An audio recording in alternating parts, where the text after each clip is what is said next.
Okay, today we're diving into a discovery that completely flips the script on the first chapter of Chinese civilization.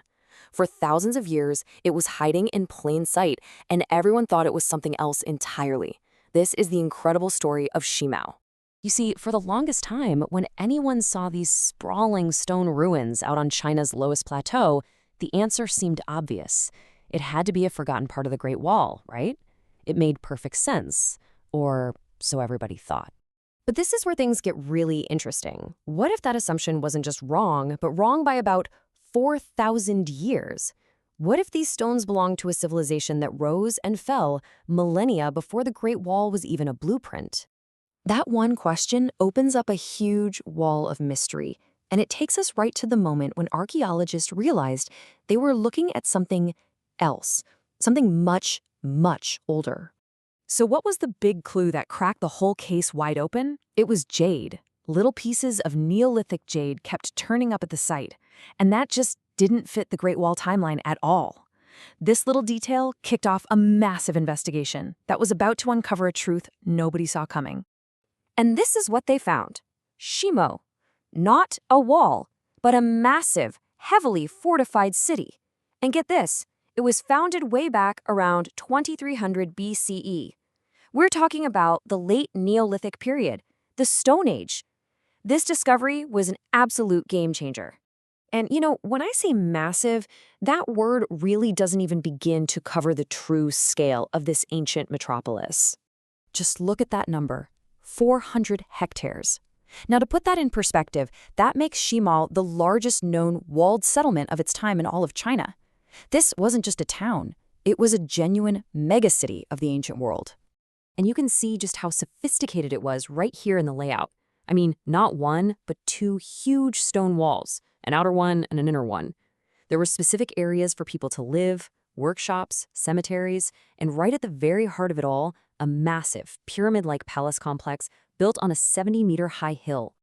To really understand how advanced this was, look at this comparison. The cities in the Central Plains at the time, the area we thought was the cradle of Chinese civilization, they were using rammed earth for their walls. But Shimao, they were using massive blocks of stone, complete with gates, turrets, and watchtowers. Their architecture was so complex, it actually had more in common with cities way over in West Asia than with its own neighbors. But its size was only part of the story. Shimao held other secrets that were carved directly into its stones, and they reveal a culture that was complex and, well, sometimes pretty dark. Archaeologists found over 70 of these incredible stone carvings just embedded in the city walls. They show these strange faces, serpents, and monsters. So were they gods, demons, maybe some kind of spiritual guardians? We honestly don't know, but the artistry is just stunning and a little creepy. And the finds just kept coming. Inside the walls, they found pieces of jade that had been deliberately embedded, probably for spiritual protection. They dug up what might be the world's oldest jaw harp. They even found drums made of alligator skin, and alligators come from much farther south, which proves they were trading over long distances. And maybe most important of all, they found the earliest known zhang scepters. That's a type of jade blade that would later become a huge symbol of power for future Chinese dynasties. But this sophisticated culture had a really brutal side. Right under one of the main city gates, archaeologists made a horrifying discovery: a pit filled with about 80 human skulls. And most of them belonged to young women, which strongly suggests that mass human sacrifice was part of the city's founding ritual. So you have this combination of incredible sophistication and shocking brutality. And that contrast really gets to the heart of why Shimao is so important. It forces us to see the ancient world not as some simple linear story, but as a complex, messy, interconnected web. You see, the old model was pretty simple. Civilization started in one place, the Central Plains, and then spread outwards. Everything else on the periphery was considered less developed, kind of backwards. Well, Shimao completely shatters that idea.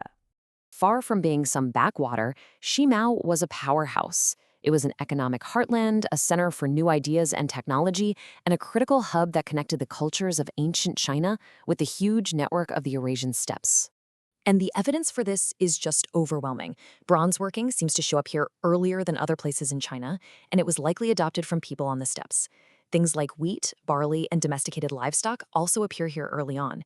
Their unique stone art has clear links to cultures in the Altai Mountains, thousands of kilometers away. And like we saw with those alligator drums, they were trading with people far, far to the south. And you can literally see that connection right here. Just look at the design on these ornamental bracelets. It shows a clear line of influence flowing from the Karasuk culture in the steppes right through Shimao and then down into the central plains. Shimao wasn't just on the receiving end of new ideas, it was a conduit, shaping them and passing them along. So the big question is, if Shimao was so powerful and so important, where did it go?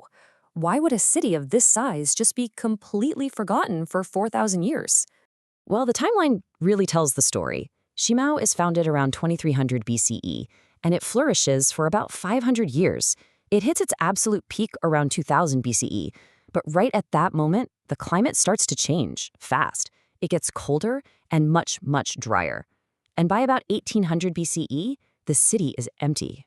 The leading theory is that this sudden climate shift made life there impossible. The agriculture that this whole megacity depended on probably collapsed, forcing everyone to pack up and leave, most likely moving south. And so Shimao was just abandoned, left to the wind and the sand, its entire story buried for 4 millennia. So what's the ultimate legacy of Shimao? Why does this rediscovered city matter so much to us today? Ultimately, Shimao gives us a brand new and much more accurate model of the past. It completely replaces the simple idea of a single cradle of civilization with something way more dynamic, a world filled with multiple centers of power, all trading, competing, and influencing each other. It's just a powerful reminder that history is always more complex than we think. And that leaves us with one last really fascinating question. If a city the size and importance of Shimao could stay hidden in plain sight for 4,000 years, what else is out there? What other lost centers of power are just waiting under our feet, ready to rewrite history all over again?